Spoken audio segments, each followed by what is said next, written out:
An embroiderer in Florida is suing her former employer for firing her after she came off leave for coronavirus.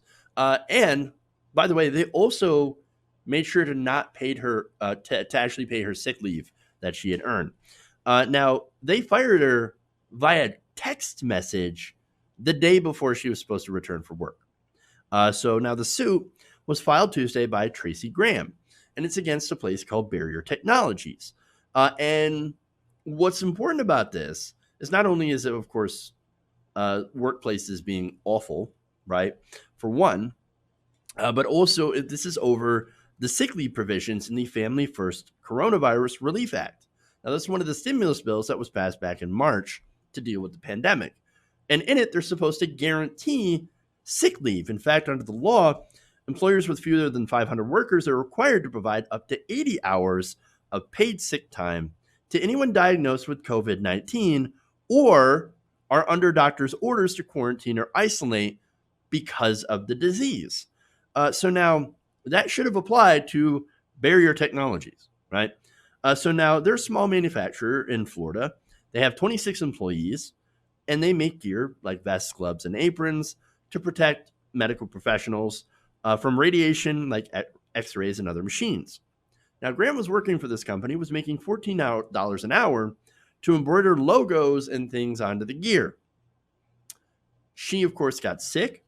She consulted a doctor via telemedicine as she didn't have a car to go in and actually get a test. And honestly, even if she had a vehicle, there was no guarantee that she was actually going to get a COVID-19 test. And so what she did is she did the smart thing. She consulted the doctor via telemedicine, and she said, look, I believe I might have the symptoms for coronavirus. What should I do? The doctor said, well, we can't test you. You can't physically be here. And so if you think you got coronavirus, then you should self-quarantine for at least 7 days. And so that's what she did. And she had forwarded the doctor's letter, according to the lawsuit, to Barrier's general email address and received an acknowledgement from Barrier's vice president of sales. The company, however, did not offer to pay sick leave and did not want to bring her back to work. Now, the suit filed in district court in southern Florida, Graham says that the company owes her sick pay for the time that she was at home, and she says that her firing was unlawful. And so, look, I would agree with that. There was no reason to let her go, or at least not pay her the sick leave, right? If you're going to let her go for, as you're going to see, that they're going to blame this on financial reasons, well, then you should at least do the sick leave that you promised her under the law. So now, her one of the lawyers at this law firm called Wigder, who's representing Graham, along with Brian Arbit, this is Paresis J. Philopatos, probably butchered his name, but that's okay. He said, they recruited her, and the minute she happens to fall victim to the pandemic, they kicked her out the door. That just seems horrible. Well, I mean, yeah, that's it. I mean, yes, it seems horrible because it is horrible. Now, however, the company, they're like, oh, no, that's not how it happened. Here's what happened. We don't feel like we did anything wrong. The company's owner and managing director, Mark Lichtman, told HuffPost. He said that Graham never told the company that she had COVID symptoms, which in the lawsuit, she said she had forwarded the doctor's letter saying that she believes that she has COVID. But he says, oh, no, we never got that. And, well, when asked about the reason that she was fired, they said, well, it's business is slow. What are you going to do? I mean, business was slow. I mean, look, we're getting less business due to coronavirus. And that's, by the way, why we had to take out a small business loan through the Paycheck Protection Program in order to just keep ourselves afloat. But we had to get rid of somebody. Well, no, wait a minute here. Isn't the entire reason for the Paycheck Protection Program's existence to make sure that you reward companies for keeping people on payroll by making it so that you don't have to pay back the loan if you keep people on payroll? I mean, again, I thought that was the point, right? But Glickman says, oh, we didn't have a choice. It had nothing to do with her ailment that we didn't know about. No, our business was down significantly. We were going to have to let her go. We weren't happy about this. And what luck. She just happened to not show up for a week, and we didn't know why, so we were able to get rid of her. Lucky break. Real lucky break. No, I don't believe it. Look, employers use dirty tricks like this all the time. Oh, no, they never told me what was going on, so we just assumed that was no call, no show. Even though they had her phone number, and they even claim, oh, we called her. We called her a bunch of times. She didn't pick up. Now, this is a person who was making $14 an hour. She says, I loved doing this job. I enjoyed it. I was able to work from, like do most of my work from home, right? I was able to sew these things and do my embroidery, and I enjoyed it, and I was making good money doing it. Why would I want to give that up? So now the company, again, fired her via text message, and she responded to the text message, right? And so that's the day she was set to return to work, just the day before. Yeah. Now, she was lucky, of course, that her COVID symptoms were mild, and she was okay to go back.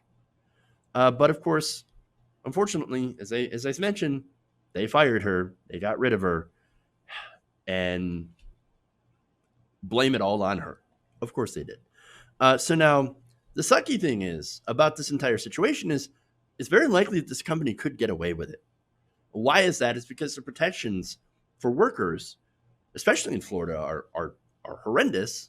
There are almost no protections. And even in this bill, which allows for this sick leave, those protections are also not very good, right? As HuffPost explains, the sick leave provisions in the coronavirus relief law were originally intended to cover the entire workforce and enable people to stay home and avoid infecting others with coronavirus.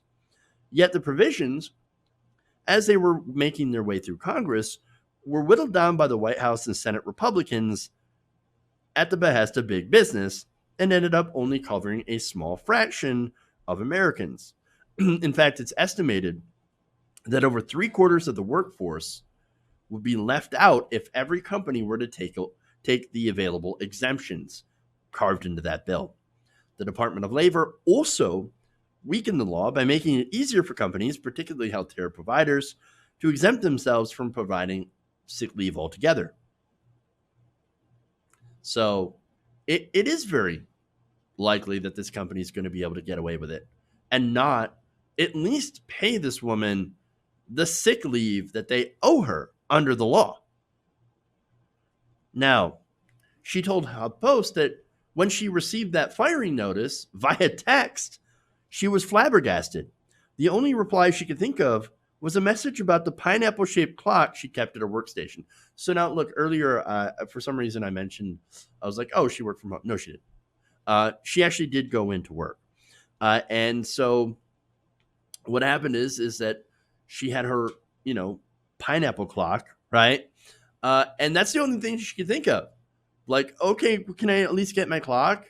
Like, if you're going to fire me like that? And then afterwards, when it kind of settled in, she then thought, well, now wait a minute here. This is wrong. I'm going to go lawyer up. And so that's exactly what she did. And so, look, now she's without a job, unfortunately. She's without paid leave. So she doesn't have that. And of course, as you guys know, people still got bills. They didn't freeze rents. They didn't freeze mortgages. Things are still as expensive as they were before. In fact, some actually grocery stores, I looked at some numbers, and some grocery stores are actually charging more, up to 40% more, due to the pandemic, due to some of these shortages. And so you've got that economic hurt on top of losing your job. And also, I mean, it's Florida, so she's trying to apply for unemployment benefits and still can't even get through. And that is the situation for still millions of people in Florida, even now. And of course, it's because Florida's system is a disaster. I did a story on that, guys, a few weeks back of how the system was set up by Rick Scott, who was former governor, to fail. It was set up to fail, to make sure that as few people as possible were able to sign up and get benefits. And, well, on that front, mission accomplished. It has performed beautifully during one of the worst economic crises of at least my life, possibly the century. And now she is managing to get by, and she's leaning on her sons. And that's unfortunate because she says, look, that really does hurt. She doesn't want to be a burden on her sons. She says she wants to work. She says, I don't know how to not work. And has been spending her days making masks for people, again, because she does embroidery. And she makes masks and watches Disney movies to get by. And so, oh, by the way, she also received her stimulus check, which was only $1,200, which, as I've mentioned before in the show, is not nearly enough to live on. So, what a disastrous situation to be left in, because your employer, I mean, just didn't want to pay you extra additional pay for being sick. I mean, that's what this is. And that's the situation that we're in. And it is disgusting for this company to go and take these Paycheck Protection Program loan money and do the opposite of what it's supposed to do. But unfortunately, with our system as messed up as it is, and with little to no oversight over these systems and in these, these programs, in these, gigantic bailouts for corporations that we've had, don't be surprised when regular people are left out and screwed over by our system that favors these big corporate bad actors. Hey guys, hopefully you enjoyed that free video. Now I'm going to have to ask you a favor. Between the demonetization and the YouTube algorithm messing around with view counts, etc., we're having a hard time adjusting to the new YouTube reality, which is where you guys come in. See, we have a Patreon, patreon.com/TYTNation, set up to help us rely on you guys, the viewers, instead of big corporate ads. Look, you know the show. You know I'm not in favor of big corporations anyway. So help us transition away from relying on the ad model to pay the bills and sign up to be a patron, patreon.com/TYTNation. That goes a long way to help us keep the lights on. And you guys will know that you're supporting independent progressive media.